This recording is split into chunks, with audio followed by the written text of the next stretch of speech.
Salutations to respected viewers, this is George from Ireland. So in this video I'm going to explain that Donald Trump, bit of cream, Trump will not be impeached because there's a lot of chatter about it now. So it's about a month ago when Robert Mueller finally delivered his report onto the Trump campaign. Was there interference by a foreign government? Did the Trump campaign collude with this? I remember Rudy Giuliani saying collusion's not a crime. Well, collusion is a synonym for conspiracy. Even if you don't manage to achieve this thing you set out to do, if you conspire to do so, if you attempt to do so, then it's still a crime. Breaking into people's emails accounts and things like that. But anyway, I'm not here to say whether he did it or didn't do that, although I have an opinion on it. But is he going to be impeached? Well, first of all, what is impeachment? Well, if your behavior is impeachable, as in severely wrong, how you can be removed from office. So when the United States Constitution was ratified in 1788, impeachment was in there, a means by which a president could be deposed peaceably and lawfully, because otherwise it had to be overthrown, which could leave thousands of people dead, or it would be assassinated, and that's how rulers were removed from office prior to that. Remember, almost every country in the world was a monarchy at that time. So it has never happened, and the United States is coming up for 250 years old, and it's been invoked very few times. Well, so what's the process? Well, first of all, debated in the House of Representatives, that's the lower chamber of Congress. And if a majority passes articles of impeachment, it goes to the stage 2. The articles of impeachment are saying, we have reason to believe that he did all these things, which is why he ought to be defenestrated, and listing all the alleged wrongdoing. So that's the prima facie case. And then it goes to the Senate, which is the upper chamber, and there's a trial in the Senate. And it really is a trial, with lawyers arguing both sides, and there can be witnesses called, and the president can speak his own defense, and so forth, or indeed he could refuse to testify. And we were there with Bill Clinton. Anyhow, so it's there for high crimes and misdemeanors. Well, a misdemeanor is something quite trifling, not necessarily a felony. However, you need a 2/3 majority to remove a president, and it's never happened. They tried to remove Andrew Johnson in the 1860s, it failed. There was an attempt with Richard Milhouse Nixon in 1974, but that August he decided to resign because he believed that he was going to be removed from office, so spare himself the ignominy. And his vice president, Gerald Ford, inherited the headship of state, and he'd agreed with Ford in advance. Ford then issued a pardon, so Nixon could not be pursued for anything, wasn't going to go to jail for anything. Though some of his aides were. So do the Watergate scandal way back in 1972, the run-up to Nixon's re-election campaign, various Republicans formed a creep committee to re-elect the president, and they broke into the Watergate Hotel in Washington to try and steal some compromising material on the Democrats, because George McGovern was the Democrats' candidate challenging President Nixon, and blah, blah, blah. But it all came out in the wash, and Nixon didn't authorize the burglary. He later found out about it and got involved in the cover-up, which, as I will say, the cover-up was actually worse than the crime. Anyway, so fast forward on to Bill Clinton. In 1998, the Starr report. Well, Kenneth Starr was a special counsel appointed to investigate all sorts of things about the Clintons, the Whitewater scandal. Did he make some illegal profits from this water company? I don't quite understand the particulars of it. But anyway, and they happened to find out in the process of that he was having an extramarital liaison with, what's her name, Monica Lewinsky in the Oval Office, or should I call it the Oral Office, or perhaps the Oval Orifice. And anyway, and he used an unusual part of her body to moisten his cigar, my little humidor. But all that's by the by. So all this unnecessary salacious detail, but Clinton successfully fought it off. The Republicans said, well, he'd lied under oath, which is true, because he claimed not to have been having any improper relationship with this person, whereas in fact he was. And the Chief Justice, as in the head judge of the Supreme Court, William Rehnquist, he had to preside over all this. So it would have been fairly obvious the Republicans were going to lose that because they had the majority of the Senate, but nowhere near 2/3. And every Democrat voted for Clinton because they said this is not grave enough. Yes, he did lie under oath, but this is perjury in relation to adultery. We shouldn't remove people for trifling reasons. And the Republicans thought, well, maybe we should go for it because our base are fired up by this. They absolutely abominate Clinton much more than they dislike of president of the other party, generally.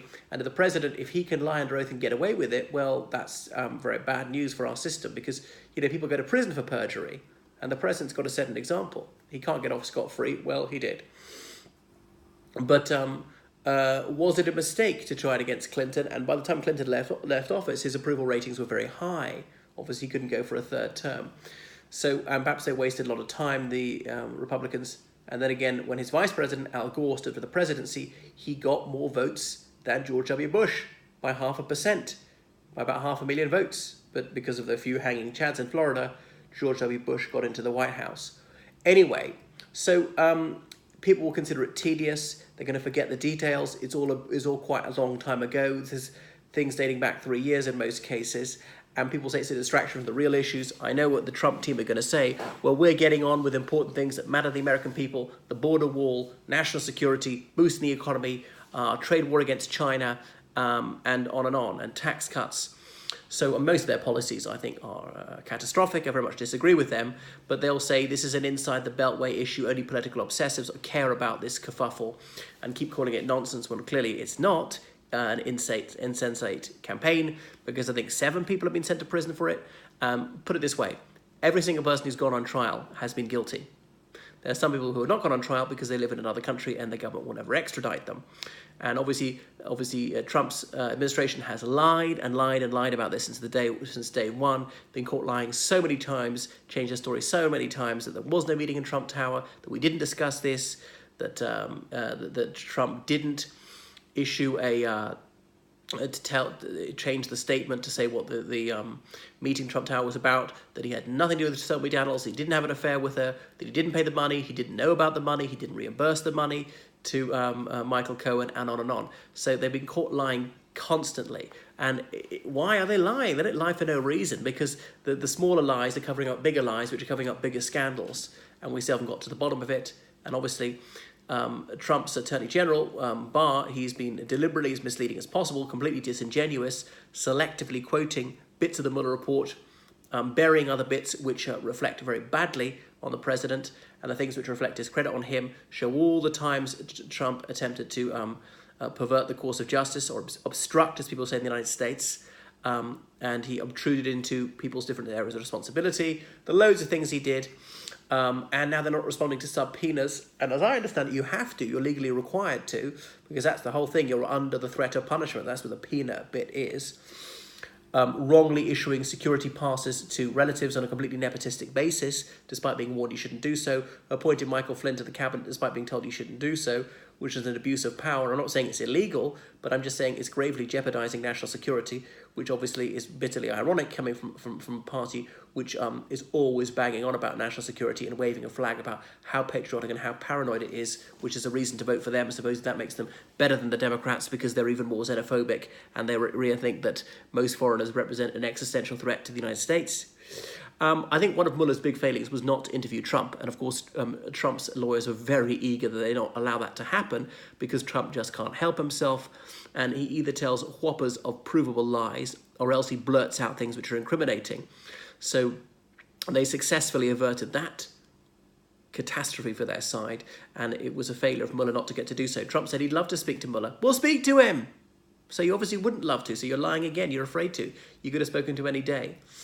But Trump, well, you can judge him by the company he keeps. 7 of his top aides, people in his campaign, all been found guilty of various things, including tax evasion, including perjury. So what does that say about his judgment? He has the best people. It shows his judgment is absolutely moronic, or he also knowingly chooses people who are complete crooks. And don't use that as a sort of slang word, really criminals, as we now know. I remember he incited another government to spy on the United States. If you're listening, Russia, look for the emails. As he said, live on television in one of his rallies, encouraging them to hack into Hillary Clinton's emails and find information about her. But he's completely unembarrassed by all his constant scandals, by giving aid and comfort to foreign espionage. And cool to claim this as a joke. Well, I don't know that Trump has ever told a joke. His man's got no sense of humour, certainly not about himself. He's not in the least bit self-deprecating. I didn't hear anybody laughing about that one, and obviously fits a pattern of behaviour. So subpoenas have been disregarded and the tax returns have not been issued. What is he so terrified of? Every other presidential candidate for decades has issued their tax returns, published them. So I know until the subpoena was issued, he wasn't legally obliged to do so, but now he is.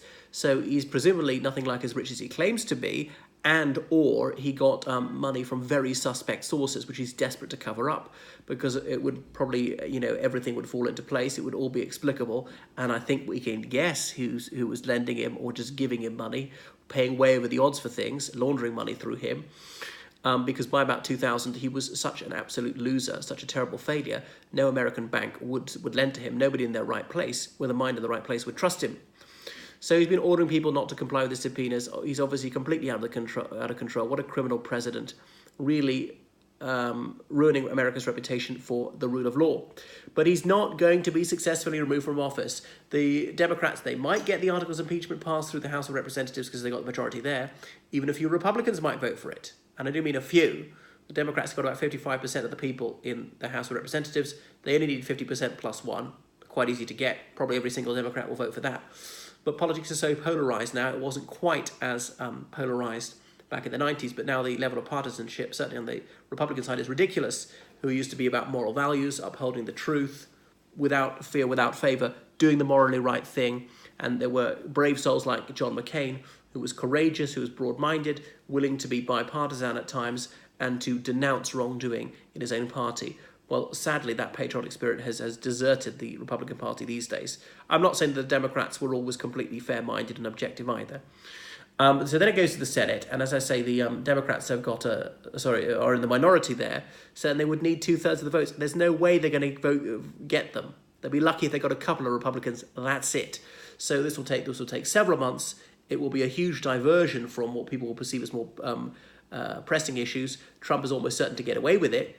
Now, there is a certain logic to be had that the investigation will throw light on other murkier areas of the Trump empire. I don't know how on earth this man isn't in prison already for flagrant fraud like that Trump University, which is not a university at all, and things he's not doing, deliberately not paying people, and on and on. I would have thought with RICO, this Racketeering Influence Corrupt Organizations Act, which Rudy Giuliani wrote in the 70s, which was very broad-based, gave such a remit to the FBI. The Trump organization would seem like one of these racketeering influence corrupt organizations in all the criminality it goes in for. But no, so he's not going to be successfully removed from office, but it might dig up some really damning evidence of other types of wrongdoing, and when he leaves office this time or next time, he could be prosecuted and imprisoned for that. I'd like to see him detained for the rest of his life. What else about this? Also, the Democrats didn't go for it immediately. If they'd gone for it immediately, if they presented a united front on this one, they might have had some headway, but they're still dithering. And so I think it's run out of impetus. They've let the wind out of their sails, and that's that. And they're not united on this one. So that's why, sadly, Trump is going to see out this term of office, certainly. He's 13% behind the opinion polls. He's coming up to the nadir of his presidential term. Usually about 3 years in, a president's popularity is at the rock bottom, tends to recover in the last year of a term, especially when people have a look at the alternatives. Who else might be elected? Who are the Democrats going to nominate? And depending on who that is, that could actually help Trump if the other person has skeletons in his or her closet or is loathsome or something like that. So, Trump does still have a realistic chance of being re-elected.